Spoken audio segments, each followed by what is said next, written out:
All right, here we are, back again with another episode of Around the Mat. I'm your host, Conscious Keelan. So if you haven't seen this before, what's going to happen is we're going to play a little game. We got a couple guests here today, and I'm going to ask them their opinions. I'm going to try and get some hot takes from the guys. We're going to talk about ADCC trials. We're going to talk about the UFC. We're going to talk about a lot of things grappling, and they're going to get points, plus or minus, depending on their take. The points sound like this. And if they get minus points, it sounds like this. So we're going to go ahead and get right into it. So introducing first, as always, our resident expert, 10th Planet Black Belt, Matt Skaff. What's up, guys? Back and ready to talk about an exciting week of combat sports. All right. Now, joining us for the first time on Around the Mat, we have a 10th Planet Brown Belt, IBJJF World Champion, Johnny Buck.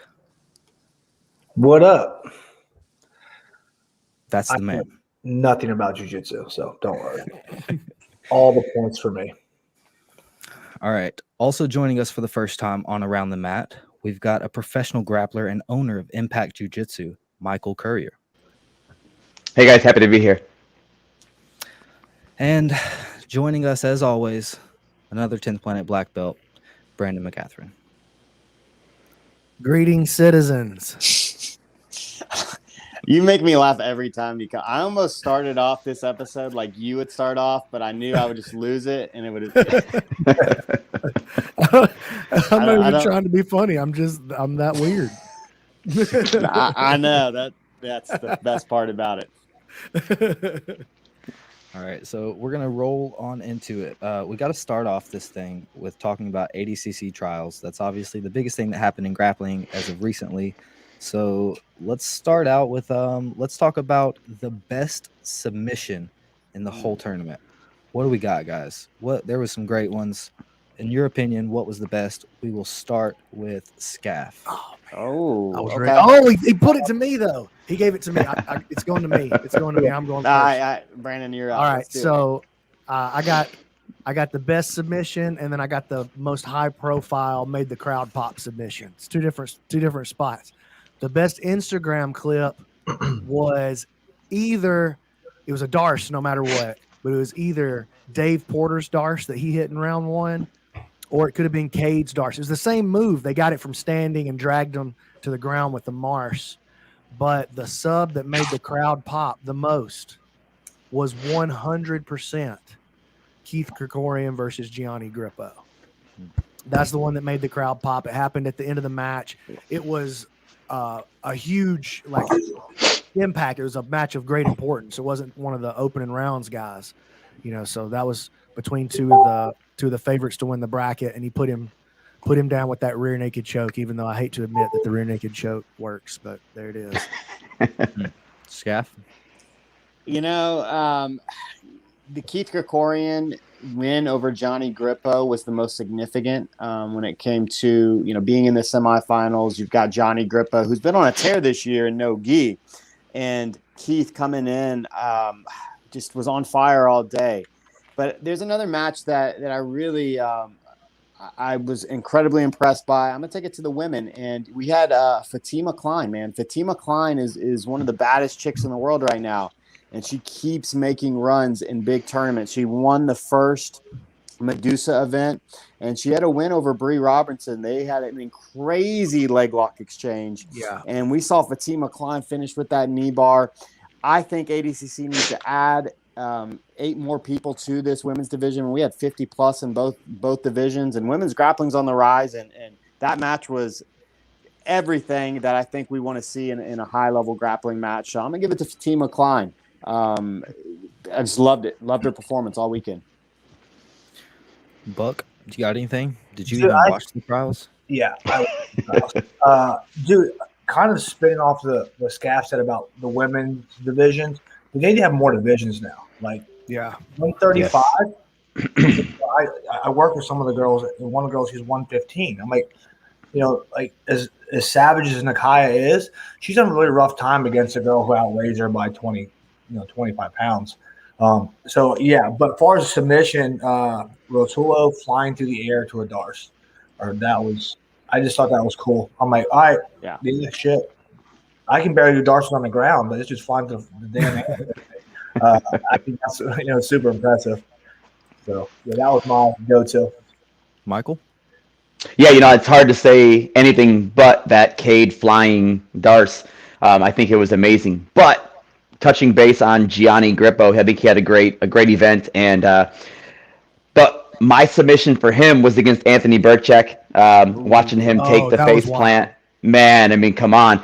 You had I love when people really take the ADCC rules to the limit, and I think that was kind of that borderline. Is this allowed? Is this bad? But Gianni kind of just rubbed it off like it was no big deal and finished the strangle anyway. So that was pretty fun. Do you guys think that? Do you like that rule in ADCC where you're allowed to slam out of subs? I love slams in general. I think I'd love to see them more often. Well, see, they were saying that though was a spike. Like, yeah, spikes aren't allowed in ADCC. Slams Correct. are, and so Anthony probably should have been disqualified right there. I don't know, man. Couldn't Gianni just have tucked his head? Like, if I do something to you that's going to result in you being slammed and being injured, like, wait a minute, you're the offensive player. You have such a great position. Maybe the back's is not as good a position as we say. If I can slam your face into the asphalt, and the only reason I don't do that is so that you can keep winning the game, maybe the back's not as good as we think it is. I really liked. Please go ahead. I think one of the things that you'll see, serious grappling. They have a couple of points. I did one of the shows. Like, they have to respect the slam. They don't let you pound on each other. But like, if you try and armbar me and I pick you up, they stop it immediately. We start back on our neutral. I think that's what EBI and CJJ do.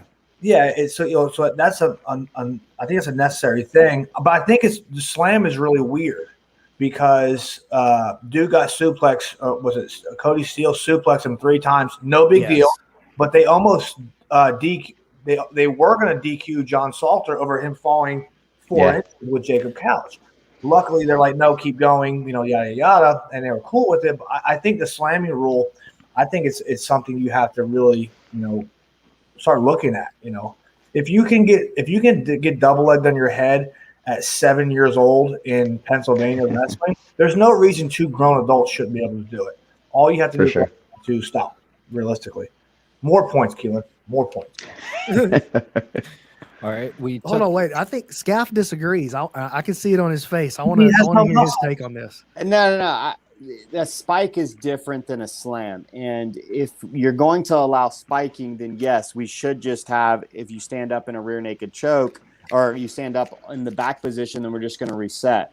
But it was reckless. I thought what Anthony did was very reckless, and I didn't like it. I thought it was a really dirty move, and I'm not somebody that calls dirty moves, right? Like, I'm not. I just thought it was a gross way to try and escape a submission.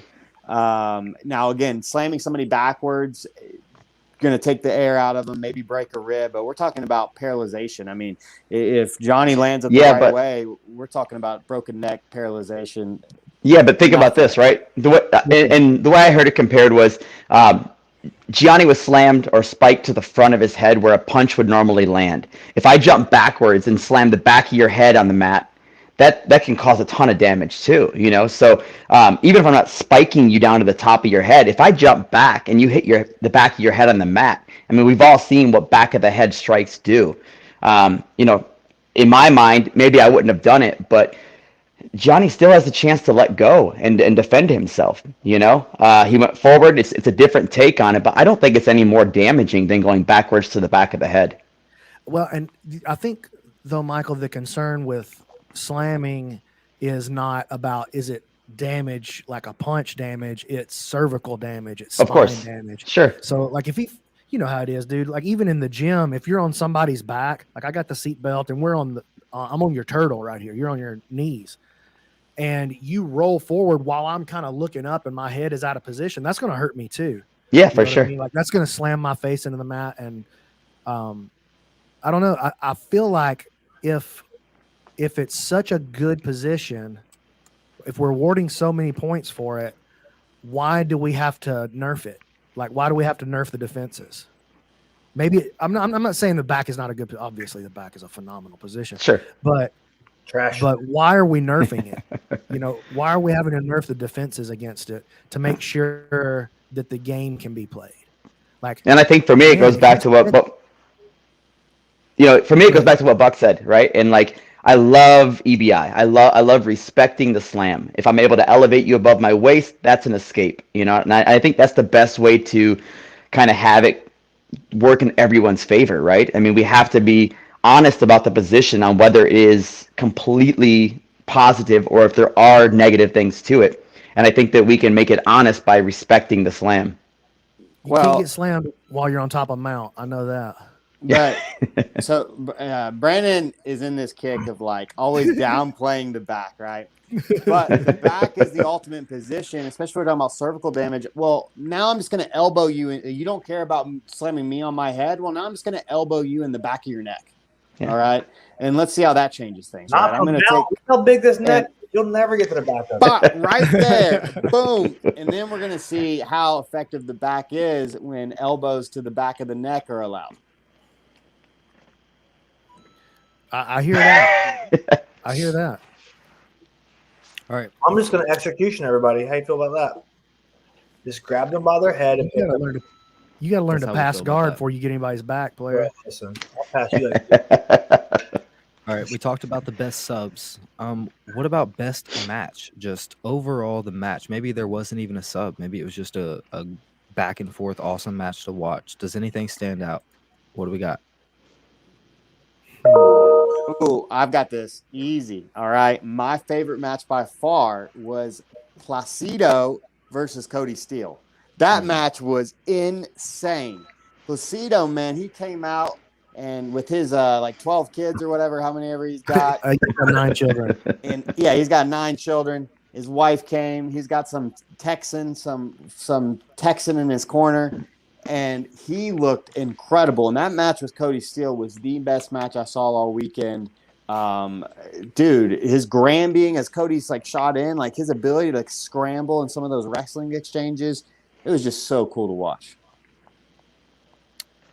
Brandon? Yeah, I think Cody was in several exciting matches. I've heard, I don't want to say complaints, but like comments in the past about how Cody's not as much of a finisher. He wrestles too much. I've heard some of that stuff, but I think that's jiu-jitsu dorks generally saying stuff like that. Cody was super exciting, dude. He was super exciting every match he was in, So I feel like every match that Cade Rotolo has is can't miss TV. I had a little gripe with the scoring in the Cade versus PJ match. I felt like Cade got 2 points on a takedown that didn't seem to be consistent with how the takedowns were being scored. And then PJ didn't get pass points, and that seemed to be inconsistent with how the passes was being scored. But even so, Cade's phenomenal. I got to pick that finish that Cade had where he hit the darce from the feet. I'm going to go with that. That was probably the most exciting thing that happened in the whole tournament. Michael? I really liked watching Cole. I thought, every time I think that there's going to be a test that he's going to fail or maybe not do quite so well at, he just proves me wrong. And so I thought that watching all these different takes on, guys that were true submission-only grapplers like a Keith, and having him handle that problem, very well. And then having guys who are more points players who I thought might be able to play to their strengths in that rule set. And it just seemed like no matter what he was presented with, Cole just rose to the occasion and looked incredible. Buck? Man, Cody Steele suplexing people made me happy, obviously. That's really I'm trying to pretend that didn't happen. I really liked Rotolo and Barch. They were just great. I like the wrestling aspect. That's the one thing I hate about jiu-jitsu in general. It's like watching old people in a nursing home make sweet, passionate love to each other. It's slow and ADCC makes you wrestle. It makes you, it creates action. again, I don't like all the rules, but yeah, I think it's, what's exciting about it is you have to start on your feet and you have to at least attempt it. You have a few, although Pat Downey getting straight ankled off of a takedown was pretty slick too. I like watching him wrestle boringly his entire way to the finals. But yeah, I do think Barch and Rotolo was probably my favorite match to watch. They were just going. Hey, can we talk? Let's talk about. I'm going to go backwards here, but I want the Cody Steele match where he had all the suplex city. Yeah, we love that. Like everybody loved that, right? You know how good back position is, BMAC? You know what I mean? Like everybody loved that. Let's highlight reel. We're going to slam him on his head. We're going to slam him on the back of his head. But part of the community is calling for a slam from the back to be penalized. That, to me, how is it okay for me to repeatedly high velocity, like drive you through the mat on purpose on your neck? How is that legal if slamming is not legal? That's way worse than a slam. That's way, way more dangerous than a slam. Way more. And by the way, I'm not asking for that to be outlawed. Please, I want to see as much of that on my Instagram reels as possible. I'm trying to see 4 highlights like that every day. Yeah, I think the issue is with the suplex, we have years and years and tons of footage of it being done, and it's just part of the community, right? It's part of grappling, I should say, is getting slammed in a suplex. It happens in gyms on the daily. It happens in wrestling rooms all across the world. Like Buck said, 7-year-olds right now somewhere in Russia are dumping each other with suplexes. Pennsylvania. In Pennsylvania, yeah. Pennsylvania, Russia is not that far off. It's the same thing, yeah. But we're talking about spiking. Spiking is one of or especially falling forward. It's one of those really weird things. Like, it doesn't come up in any other grappling arts. We've never really seen that. Like, that's just not really a thing. And it's difficult to compare the two, is what I'll say. So how do you feel about like a very aggressive head snap? No, I mean, that's totally fine. So like in head snap, you can headbutt the mat. That's totally fine. Well, the difference between a spike, realistically, or a belly to back suplex or whatever, is like your chin can go pretty far forward. Like, yeah, that's as far back as it goes. So there is a limited factor to that. Like that is a thing, but I think you should be able to do whatever the hell you want. Just go, I do get the spiking like on the crown of the head. That does make sense because of compression. There's nowhere for that to go. There's no movement forward or backwards there. And that's honestly the vast majority of the shoulder and neck issues I had from being dropped on my head wrestling. But yeah, I think, forward and backwards, head snap. I like this. I like the physicality of it. Realistically, I think I think jiu-jitsu's gotten so far away from what it started out as, self-defense and protection and all that crap. They forgot about it. They're doing all these things that just aren't realistic, in a no rule situation. Yeah, let me be real clear.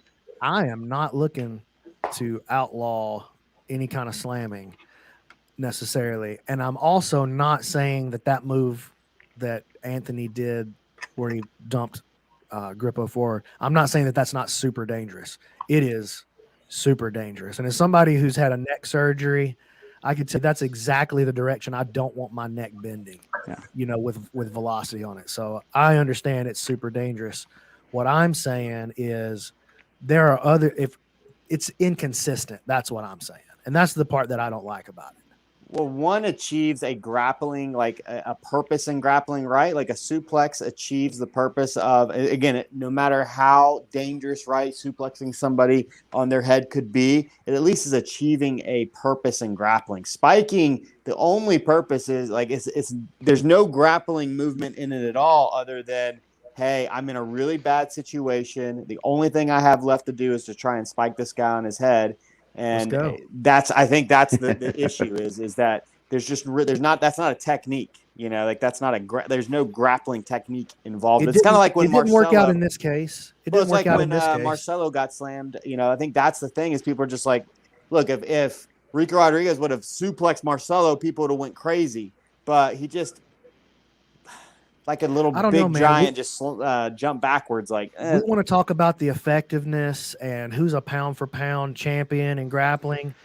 But dude, I think what that, and I love Marcelo. But I think what that match in particular with Marcelo and Rico Rodriguez showed is that, man, maybe I don't want to jump on the back of this big guy while he's standing. Like maybe that's not the right move, because that match only continued because the that wasn't totally known to be illegal at the time. I was talking on Instagram to Ricardo Amendolia. Is that the way you say his name? I was talking to him about that the other day on that video, and he's like, "Yeah, that actually wasn't even legal at the time. They had to make or illegal at the time. They had to make a ruling on it in the moment, and they went in Marcelo's favor, shockingly." Strange. Yeah. All right. We talked about the best submission, the potential best match. I want to hear the most impressive person in the trials. I don't want to hear it was either this guy or that guy. I want to hear some hot takes. One person who was the most impressive. How about most surprisingly impressive? I'll take it. How about that? I think people still sleeping on Keith Krikorian. I don't understand how people are still sleeping on him, as much no-gi success as he's had. But this dude has hit he's hit the silver medal in the trials 3 different times. 3 different times. He put away the number 1 man in the world in his division. To me, his performance was phenomenal. And he was finishing people too. It's not like he was out there winning on points. He's out there closing the deal. So I'm going to go with Keith Krikorian. All right. Well, yeah, I would definitely think so. But yeah, honestly, I want to know why he doesn't win it. It's my only question. He taught me K-guard. Like if he can do that, he can do anything. I'm like, wait. You do what with your legs? And you, oh, that's awesome. Yeah, you should win. Win? You can win from there. Yeah, dude, he's unreal. I roll with him. I watch him compete. I've been watching him. I watch him compete when he's a purple belt, which is really rare that I watch anything like sports or whatnot that I do. But dude, he's a monster. I think I don't know how people are sleeping on him. Honestly, realistically, that comes down to I really don't know. And like he's always looking to finish, which I'm a huge fan of. I hate points. I hate overtime. I hate all of that. I like sub only, and dude, he's in that, and he did well. So I think I think he'd be my most impressive, honestly, as far as also disappointing. I kind of expect him to win it too, it's one of those. Skaff. I'm going to go a different route. Somebody we haven't talked about, Giancarlo Bodani. Bodani, man, going in that 88 kg, and he looks phenomenal. Beat Ryan Aiken, then he faces Jacob Couch, who's just been on a tear, and he takes his back and chokes him. Finishes Jacob Couch. In the final, Elder Cruz. I had Elder and Jacob in the final. I thought they were the 2 best guys, and they finished 2nd and 3rd. But, I mean, Bodani came out, and he looked phenomenal. Everything looked phenomenal. His top passing, I mean, he honestly looked like a miniature Gordon Ryan. He looked like a miniature Gordon Ryan. It's crazy how quickly they can take somebody and just give them success. I gotta say that I was one of the people that was kind of like, man, new wave jiu-jitsu they literally lost all their talent. They have Gordon Ryan, Gary Tonin, and Donnie here, and they lost every other person from that team. And Bodani joins 4 months ago, and he just won trials. Like, it really shows you the power of the system and the thing that those guys are doing. I mean, you talk about, again, somebody going out there and making a statement. Bodani did for New Wave Jiu-Jitsu, and hey, I get it. We lost all these guys, but we don't need them. We can take anybody and turn them into champions. Oh, anybody? Hold up. No, not you, Buck. Oh, okay. See, lies. Constantly lying to these guys. Michael, who do you got? I'm going to go with Brianna St. Marie. Oh, yeah. I thought, speaking of someone who gets slept on, she's won everything. I mean, coming up, she's multiple rule sets. She's made it look really easy the whole way through. You know, I mean, everybody. she finishes everybody. I mean, she just had a match with Bree Robertson, and they actually had Bree as the favorite. And I love Bree, but like that was crazy to me because St. Marie is just on a different level, I think, and I see her going all the way to the top for the World Championships too. All right. Let's see. Do y'all have anything else y'all didn't talk about or want to talk about the ADCC trials? I want to talk about how big it was this year. Dude, I still maintain that gi is dying. It's going to go just like the old people. I'm excited to see how big no gi is getting. Yeah, I just want to go ahead and put it out there. In case you guys have any questions about how I feel. I want you to be able to slam, heel hook, and not wear pajamas. That's all I want to. In the kids divisions. What time kids last tonight? All right. So we also had a pretty big UFC card happen this past week. A huge UFC card. Obviously, the main event was Kamaru Usman and Colby Covington's rematch. Usman gets the victory. There's lots of talk. Is Usman the GOAT? And I would like to hear y'all's thoughts. His weight class has had some really good GOATs come through it. Is he the GOAT? Let's hear it. No, not yet. I think he's arguably pound for pound, he may be the best guy in the UFC right now. But GOAT, there can only be one GOAT. This man's fighting at 170 pounds. We already got a GOAT at 170. It's George St. Pierre. You know what I mean? So, and I feel like Covington makes Usman look mortal. Because when I think of Covington, I think, oh, man, he's phenomenal. But I don't really think of him as a Superman. You know what I mean? And I feel like 2 times now he's made Usman look mortal. And I thought you could have potentially – I didn't score it this way, but I think you could potentially make a 3 rounds to 2 argument for Covington in that fight. Not that he won the fight, but that he might have won the game that they were playing. So I feel like he makes Usman look touchable. And I don't think when we're going to have the GOAT discussion, I don't think you can look touchable in that moment. Johnny Buck? Yeah, man. Love Usman. I'm super excited to watch. I'm tired of all the GOAT analogies and label being thrown out constantly. Like it's apples and onions. It's not even the same thing right now. Like where the UFC is now is completely different than it was 5-10 years ago. But Khabib's the greatest. Khabib's the greatest. He is because he wrestles. But like realistically, people can show stats and stuff. The game has changed so much since 1990, 91 or whatever. It's tough to put a GOAT on anybody. Is he super impressive? Yeah. But if you were to put a GOAT on anybody, it had to be John Jones, who's an idiot, So, the only person who beat him was himself repeatedly, but in the cage too. He got DQ'd for elbowing Matt Hamill. That's it. That's the only blemish on his record in the cage. Out of the cage, different story. But couple of blemishes, 1 or all of them. So, but yeah, I think it's tough to throw. I think they do it just for Instagram likes and clicks and shit. Honestly, Michael. Yeah, I totally agree. I think that you're comparing 2 different eras. If I had to say, is he the GOAT? I'd say no. Having said that, I'm just not a fan of the guy. I think he's given me no reason to be a fan. I think his talents are incredible. I think his competition is just not on the same level that GSP went through to get his wins. He's good, great, maybe, but not the GOAT for me.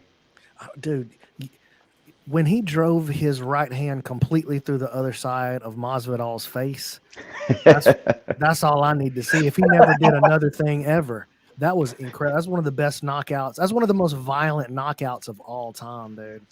For sure. But I think looking at level of talent, I think that, I really think Masvidal is, 8, 9, 10 as far as talent goes. I think he's just hype trained, and I like him. I like following the hype train, but I don't think he beats anybody of any significance realistically. Well, I think Usman in the beginning of his career was not very exciting. Yeah. Off the mats, he doesn't. Like, I hear what you're saying. Off the mats, off outside the cage, he doesn't do a lot to spark like fandom necessarily. So I hear what you're saying there. But man, the last couple of both the Covington fights were great. That win against Mazza, he's putting people away now too. You know what I mean? So Yeah. I'm definitely coming around. I'm not ready to give him that GSP status yet. For sure. Skaff, I Yeah. wanna hear your thoughts on like a GSP versus Usman match. So I personally, I do think Usman is right at the doorstep of passing GSP. He's 2 fights away, right? There's 2 challengers, right? We got Leon Edwards, who is on That's not a challenge. huge win streak, but he's on a huge win streak himself. You know, he is a challenger for the belt. Like, he's a rightful challenger. It's not like Amanda Nunes or what we're seeing in the 115-pound women's division, where it's like, let's just keep seeing Rose versus Wiley Zhang, because there's just no other challengers. Like, there are other challengers in 170, and Leon Edwards is the next guy. I mean, he's on a 8-9-fight win streak. He does not beat Usman, but Usman needs to beat him in convincing fashion. And then we got to see Chimaev, right? Chimaev looks like this talent. Here we go. He beats Chimaev, then he's the GOAT of that division. Like, if he beats and especially finishes both of those guys, he is. I mean, look, I love GSP. I thought he lost that Hendricks fight. Hendricks was on steroids, though. No, he wasn't. He lost that Hendricks fight. He did, I mean, to me, I don't know how they scored that GSP. That was clearly Hendricks. That was the worst fight judges I've ever seen. Yes. I mean, I think nobody, just looking at everything, damage, made no sense. But GSP coming back, beating Michael Bisping at 185 in dominant fashion. While I don't think Bisping is, anywhere near like the best fighter conversation in any way, shape, or form, it still is very impressive. But Usman's got a couple of fights. He wins 3 or 4, especially beating those 2 guys, especially Chimaev. If Chimaev keeps up that hype train and Usman's the guy that finishes him, then he's the GOAT. Yeah, Chimaev going to have to carry that hype train a couple of more stations, though, before we really can see him in there with Usman. He needs a couple of high-profile kills like that. With that being said, he is replacing Masvidal, right? In the Leon Edwards fight. Masvidal has an I hadn't heard that. Masvidal has an undisclosed injury. Nobody knows what it is yet, but Masvidal is out, and Chimaev called Dana and was like, "Hey, when is that?" That was like one of the most recent posts on. I'm saying, when is that fight? It's the next pay-per-view card. Shut up! Oh my god, I can't wait for that. Listen, he's must-see TV, dude. Yeah. Chimaev is. Chimaev is must-see TV. You have to see his fights. Chimaev smashes Leon. Yeah. Well, I see it. It's not even close. He's going to grab him and just crinkle him up like a water bottle. Like, that's not good. If he does that, it's an immediate title shot. Bro, when he picked that boy up and he was gonna slam him, he was like, you know what? Actually, I got a couple of things I need to get off my chest. I'll just hold him here for a second. This guy was like number 14, right? Yeah. Was he number 14? Yeah. He's supposed to be the 14th best fighter in the world, and I'm carrying him over my shoulder like a sack of taters. He can't do anything about it. He's stuck. Man. Yeah. So talk about GOAT status. Where was like the GOAT era of MMA?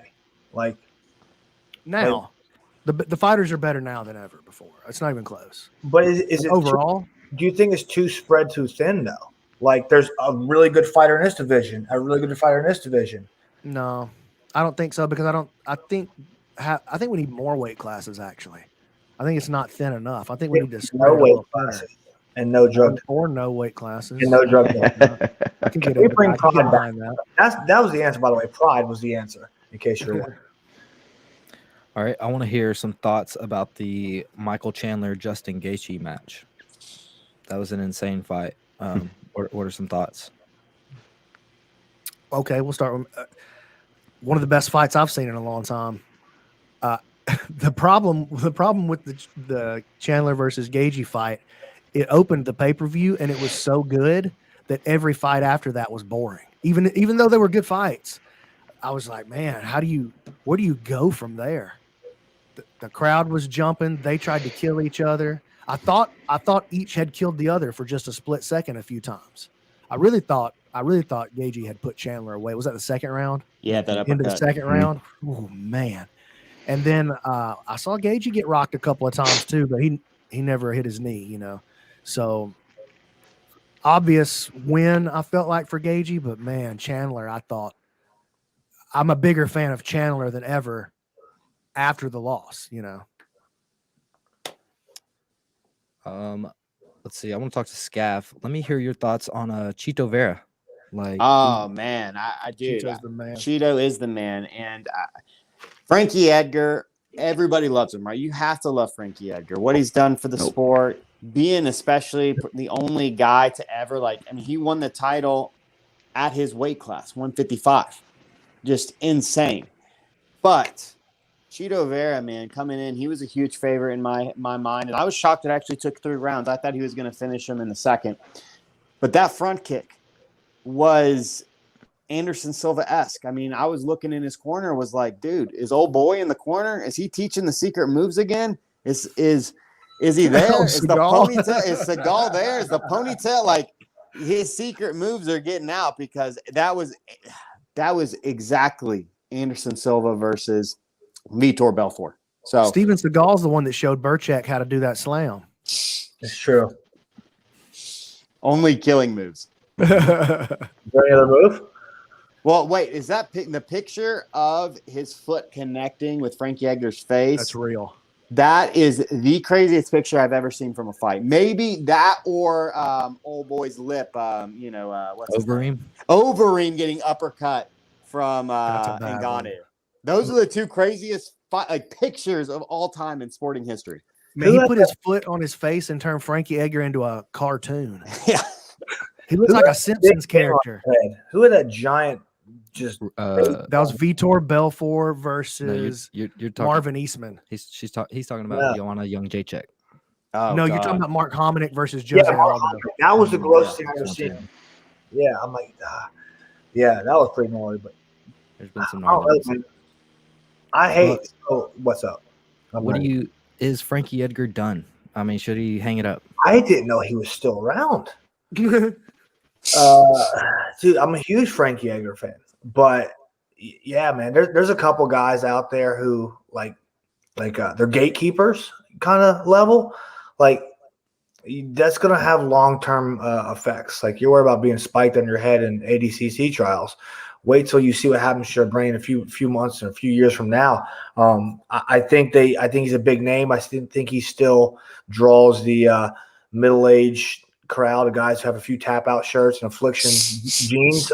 He still draws those guys in, but man, he's I don't think he should be in UFC. I think we'll see him in Bellator next. The UFC retirement home.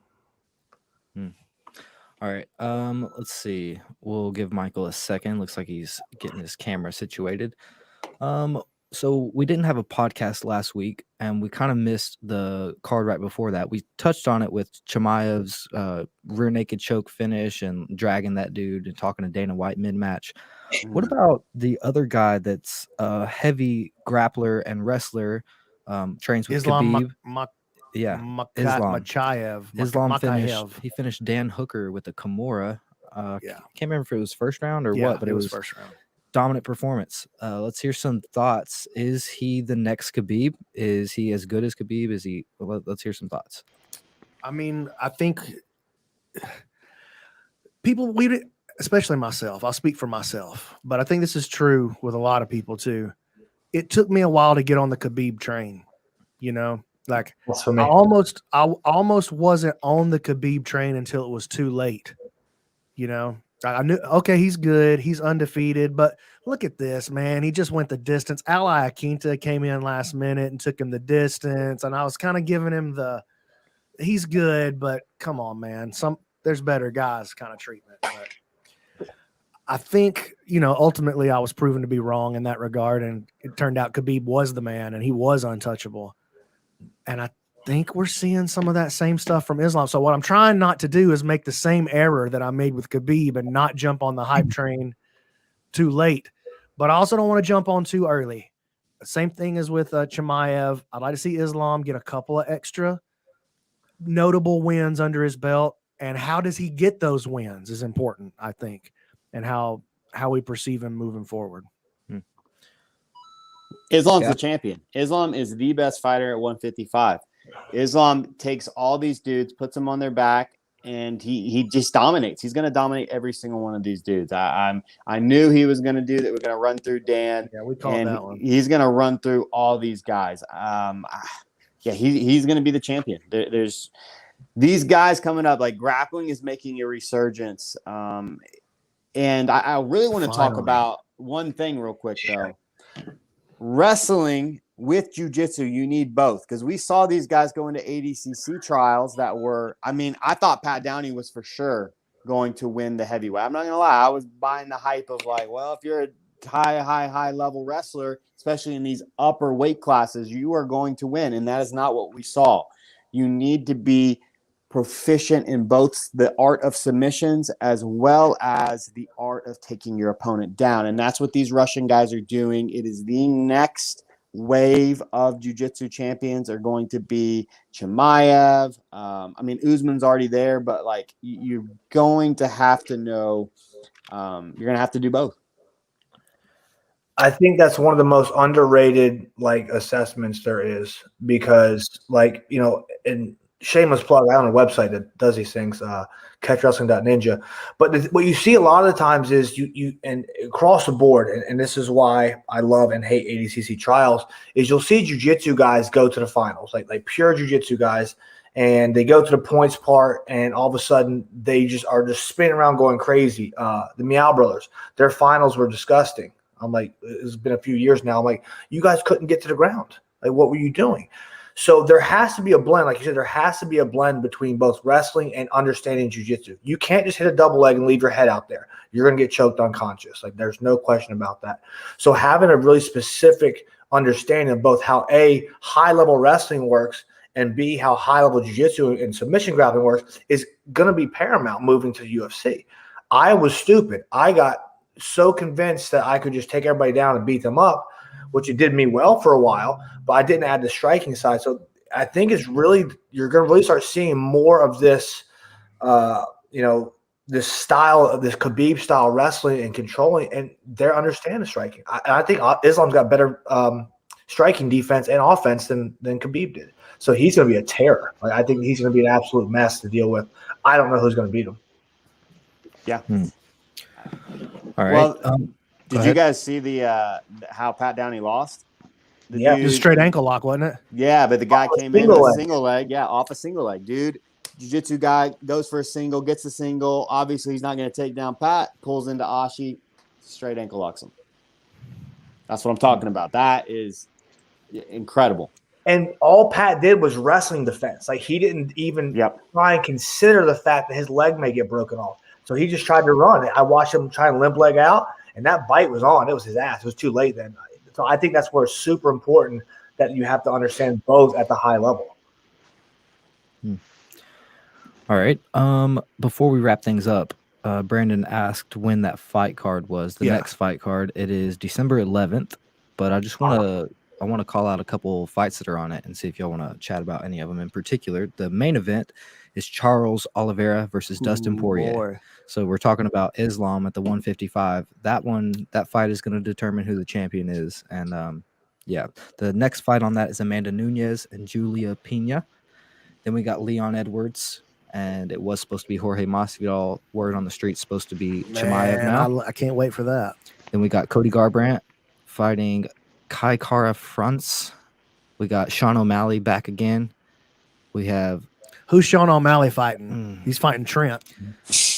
Yeah. That's the kind of opponent they give. Yeah. They'll be like, oh, Sean O'Malley, this we'll one's get you on the main card. You're going to be fighting a blue belt that has literally never taken a striking class. He's fighting Raulin Pava. He's number 15 in the weight class. So okay. At least he's moving 15. up. That's good. Jeff Neal versus Santiago Ponzinibbio. That's a great fight. Dominic Cruz versus Pedro Munoz.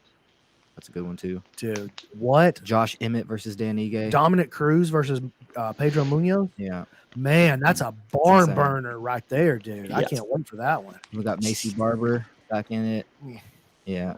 Ryan Hall is coming back against Derek Minner. Oh man, that makes me nervous. I'm so on the Ryan Hall train. Man, I jumped off that thing. That last I loss, jumped off that thing. the last Ryan Hall loss cut me to my soul, dog. I jumped off that thing and jumped onto the Russian Express, bro. the Dagestani Express. Yeah. Dude, I'm gonna have kids and just send my kids to Dagestan until they're 8 or 9 years old. Bro, And bring home. if you have kids, they're gonna have to be raised somewhere else for sure. Yeah. I can coach my kids' class. So what's that main event look like? Charles Oliveira versus Dustin Poirier. Who do y'all got in that one? I think on the feet, I give a slight edge, or maybe even a little more than slight to Dustin. But I think on the ground, I give a heavy advantage to Oliveira. I think his grappling is just, and I don't think Dustin's a bad grappler, but we saw, man, he's just too quick to jump on the head. We saw him do it against Khabib. If he tries to jump on the head too early and get into a grappling exchange with Oliveira, I think he's going to get out finessed. I think he's going to get taken advantage of. We just see Oliveira do that over and over and over. Dustin Poirier is the favorite right now, minus 145. I mean, I get that. I love Dustin. I'm a big Dustin Poirier fan. So I don't think that's a total wrap, but that's a tough fight. That's a tough fight for Dustin. Well, Oliveira is the most slept on dude in the UFC. I mean, Dustin's only a favorite because he beat Conor twice. And because he's Dustin. Yeah, he's got a name. But I like Oliveira in that fight. I think Oliveira is all around. Like, what we need to see is we need to see Tony Ferguson versus Khabib. And we're going to get that with Oliveira versus Islam.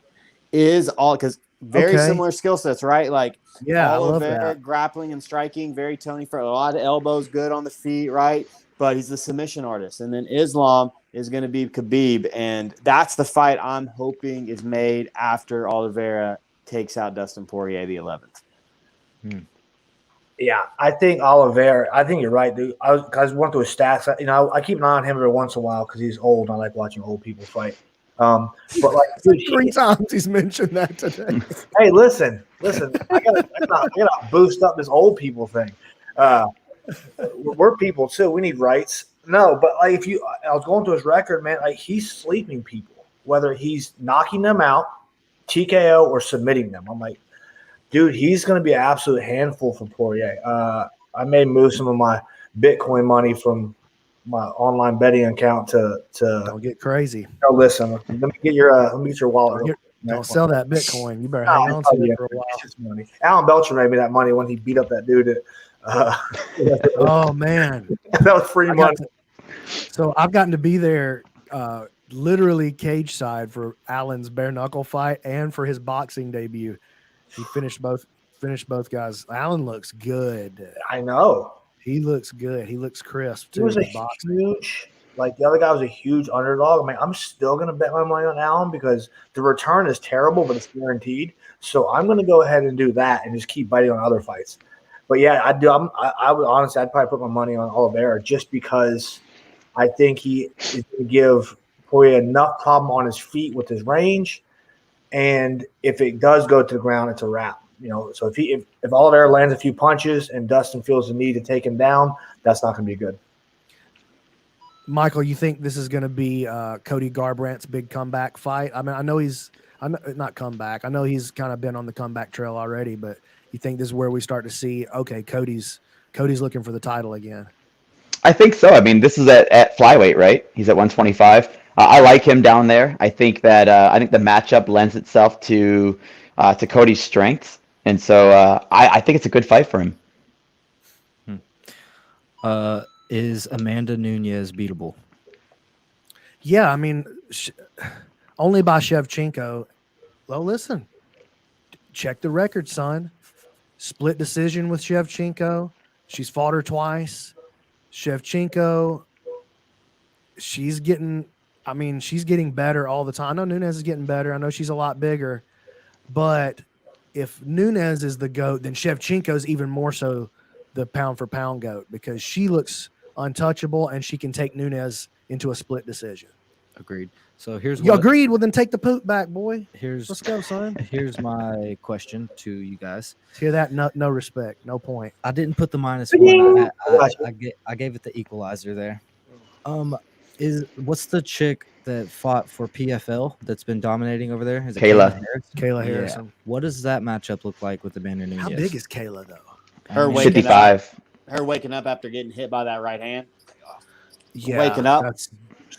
I think Nunez starches her. Yeah. Starches her. Starches. Yeah. I don't know. Oh, Michael, he said no. I don't know.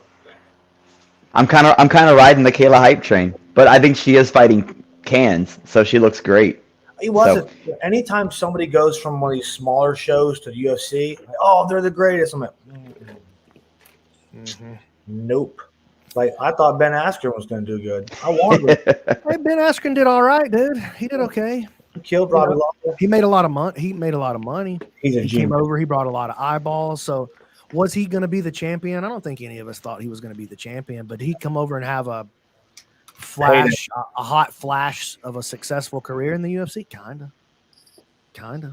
I mean, when he beat Robbie Lawler, and you just know that Dana White somewhere was having a complete meltdown Just a mentally. conniption fit, dog. Yeah, he's like, "Oh my god, this." There are fuck- so many dead hookers outside that venue right now. yeah, Oh my god.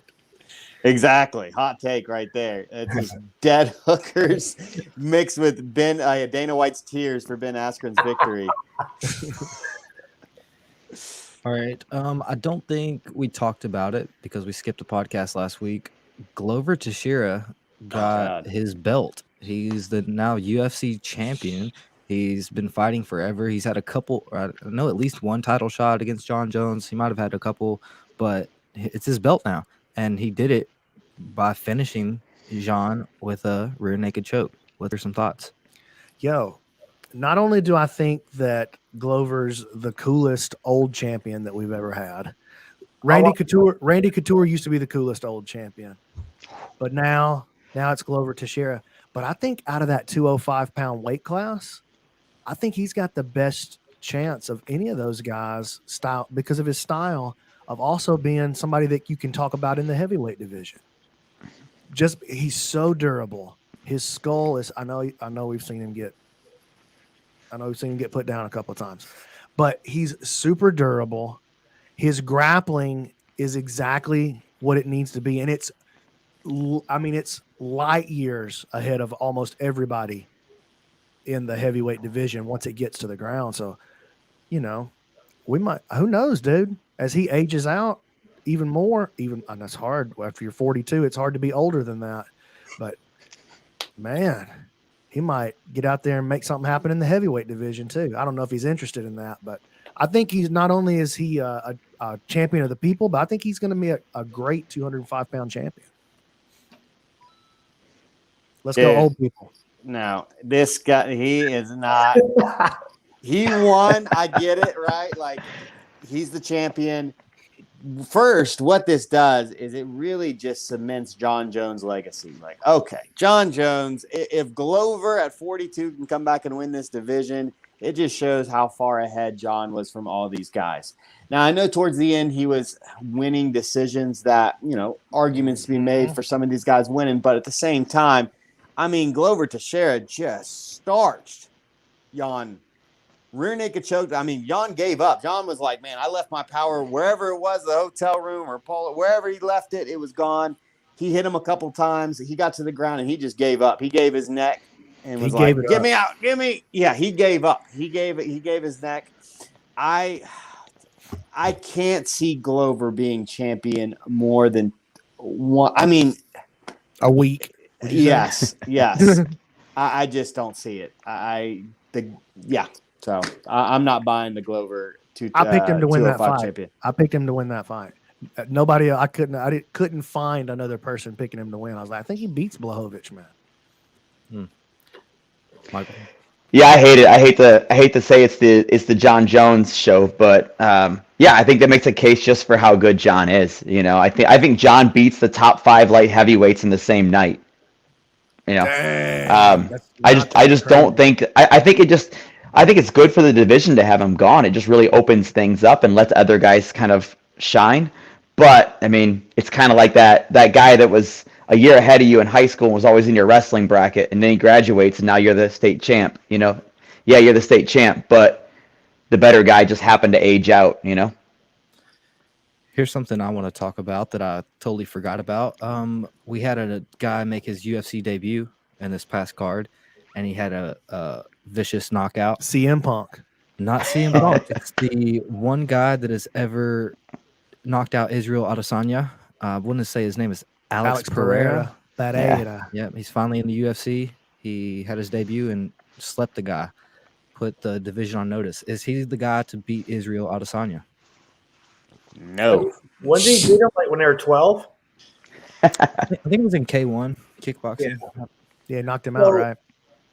Here's my thing with that. Like I have to go back in time because last night I used to watch UFC repeatedly. Like you have like Pat Barry, who was absolute trash in K1.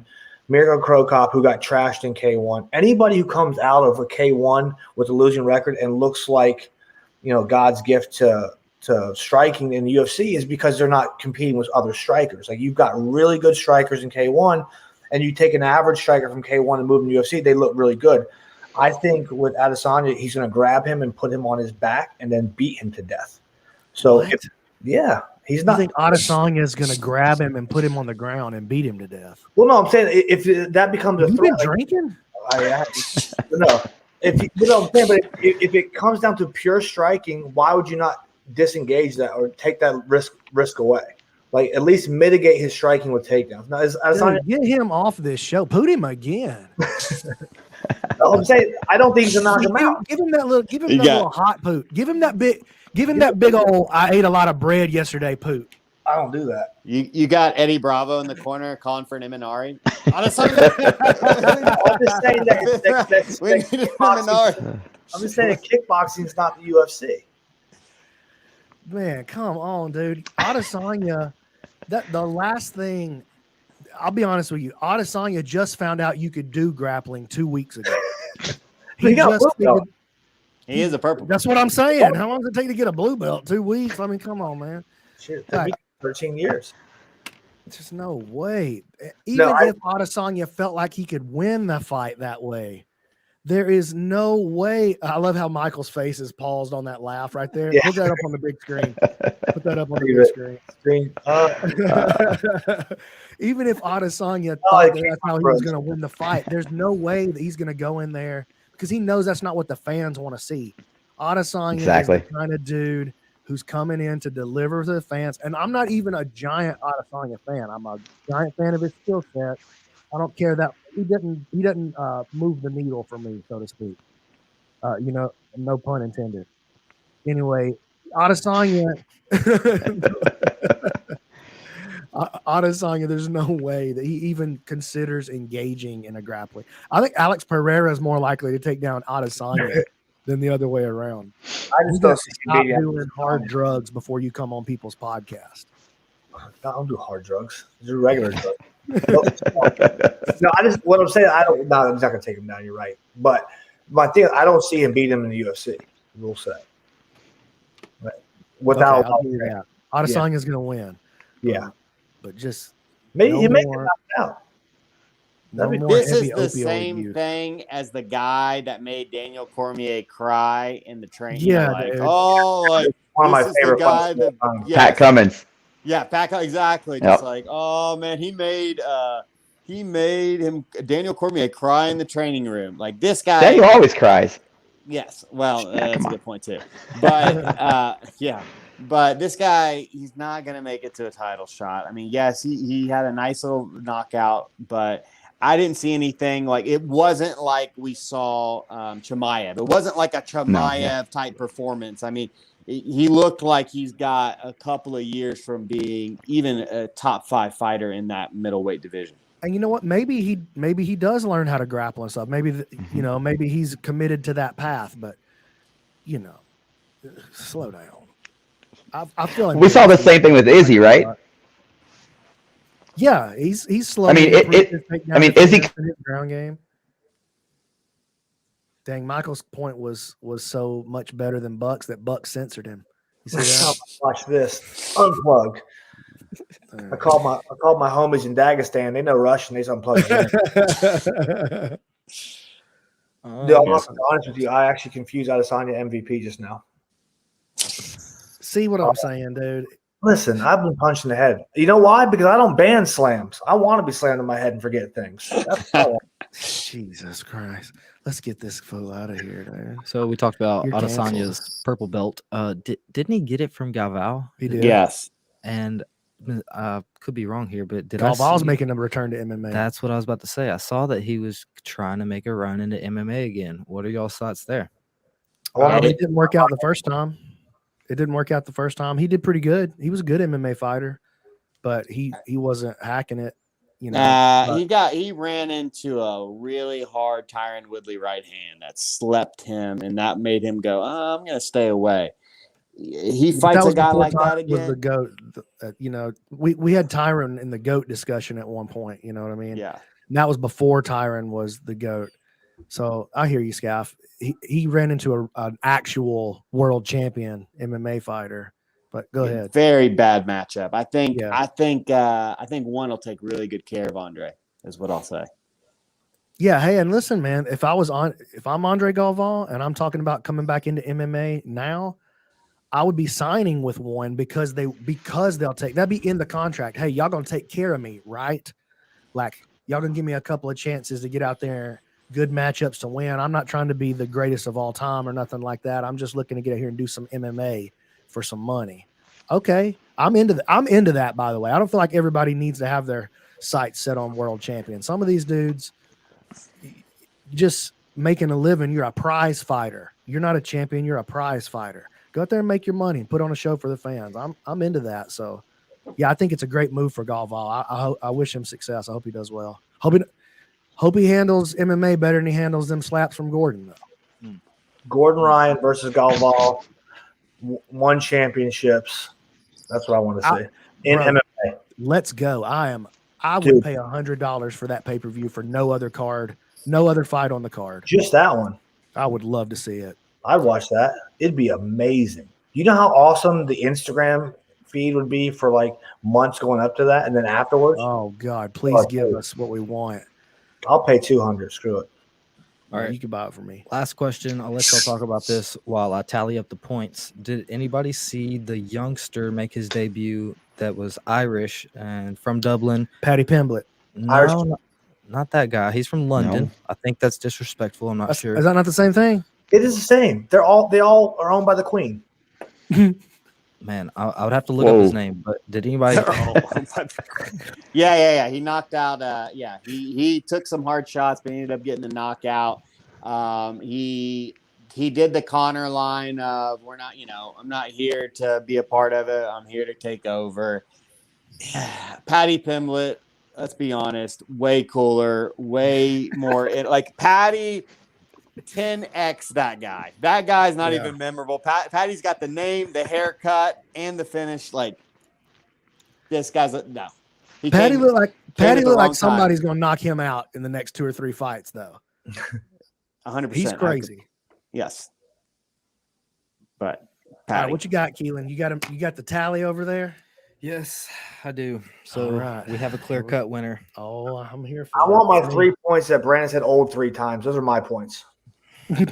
And we also have 2 losers, two people tied for the loss. I've been finishing last a bunch of times in a row, so I got one coming to me here. All right, you didn't lose this time, Brandon. That's what I'm talking about. So Johnny Buck is tied for last. Yes, with Michael. Me and Skaff held the fort down against the newcomers. And now get out of my face. There is a clear victor between Brandon and Skaff. Oh no. It's decided by 1 point is the difference. And the winner is, drum roll please, Brandon. Oh my God, I am the greatest. This is the work. I am the champion once again. Oh, God. The king has returned. The king has returned to his rightful place on the throne. I just want to take this opportunity to say thank you to everybody who made this possible. I want to thank Michael Johnny wasn't Buck. on there. Hey, mute him. I want to thank Johnny Buck for coming on. And, it's important to fight cans early in your career, And Buck, this one didn't work out for you, but, you're going to grow from this. You're going to grow from this.